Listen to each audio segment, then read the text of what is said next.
সেটা হচ্ছে জুলাই মাসটা সিংহ রাশি কেমন যাবে, সিংহ রাশি বা লগ্নের মানুষের কেমন যাবে দেখে নেওয়া যাক।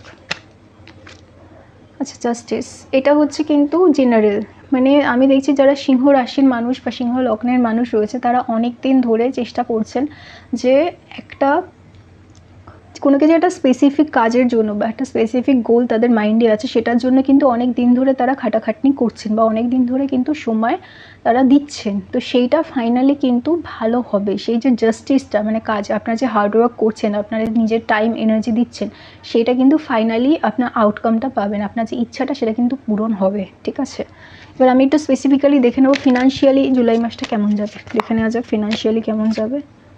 আচ্ছা, 7 অফ কাপস। তো আমি দেখছি অনেকেই হচ্ছে ফিনান্সিয়ালি একটু প্রবলেমের মধ্যে দিয়ে যাচ্ছেন।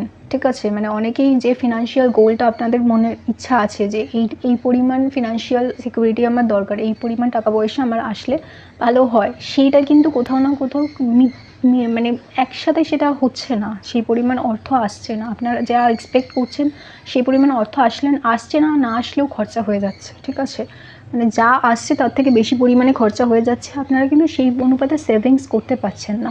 তো সেই যে জিনিসটা সেটা কোথাও না কোথাও আপনাদের উপর কিন্তু বদার করছে। ঠিক আছে, সেইটা কিন্তু জুলাই মাসে কমে যাওয়ার পসিবিলিটি রয়েছে। আপনাদের যে ফিনান্সিয়াল যে প্ল্যানটা রয়েছে বা ফিনান্সিয়াল যে নিডসগুলো রয়েছে সেইগুলোর ক্ষেত্রে কিন্তু বাজে খরচ বা যে খরচা হওয়ার টেন্ডেন্সি সেটা কিন্তু কমে যাওয়ার পসিবিলিটি রয়েছে। ঠিক আছে, জন্য সাবস্ক্রাইব করতে হবে, লাইক করতে হবে, আর আমি নেক্সট ভিডিওতে আবার দেখা করব।